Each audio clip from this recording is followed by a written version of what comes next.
I did my nurse training at Lynn Kemp Hospital when it was hospital-based training, but then nurse training became a university degree, so I came to Western Sydney University and did my Bachelor of Health Science in nursing, and that's when I really found my passion. My passion is research, and then graduated as the first nurse to graduate with a PhD. So when the opportunity came to come back to Western Sydney University into the School of Nursing and Midwifery, I jumped at it, and so it's so exciting to be back here doing nursing research, which I've always done, but feeling like I'm very at home now. Hello, this is Charlie. Who's on this phone? Children, they are the people for whom unfairness is most unfair. In the early 2000s, there was a large chunk of money spent by the government, and they basically said, well, we want to do something better for the children, but without any idea of what that should be. So I got involved with designing interventions to be effective to improve outcomes for vulnerable children. MECSH is an acronym for the Maternal Early Childhood Sustained Home Visiting, which is a program of home visiting that starts when mum is pregnant, ideally, and goes through until the baby's 2. But MECSH is also working with the local service system to create a meshed or integrated service system that supports families better.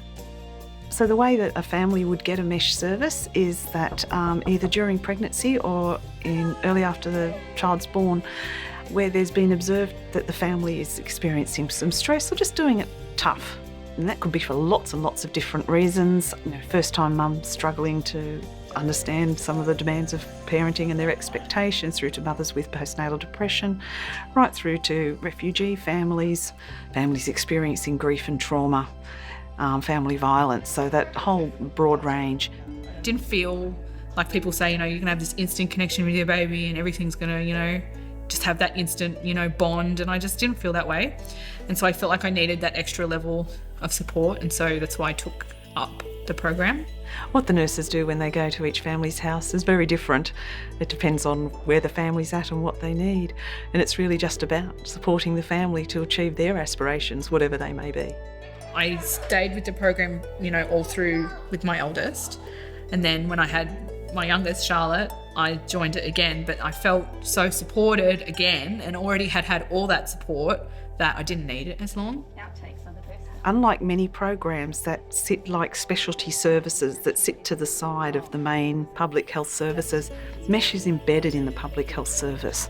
So right now we have MECSH programs operating in New South Wales, in Victoria and Tasmania, and we have programs in England and in the USA and in South Korea. As well as actually producing good outcomes for families, it does actually support services to redesign in ways that are more effective for families. If we know something works, and we did a trial in Miller that showed that MECSH had some really good impacts for families, then the next step is to figure out, well, how do we get what we know works to all the people who need it? And I'm the mum I am now, which I think is pretty good, to my girls in the way that I want to be, because I had that support.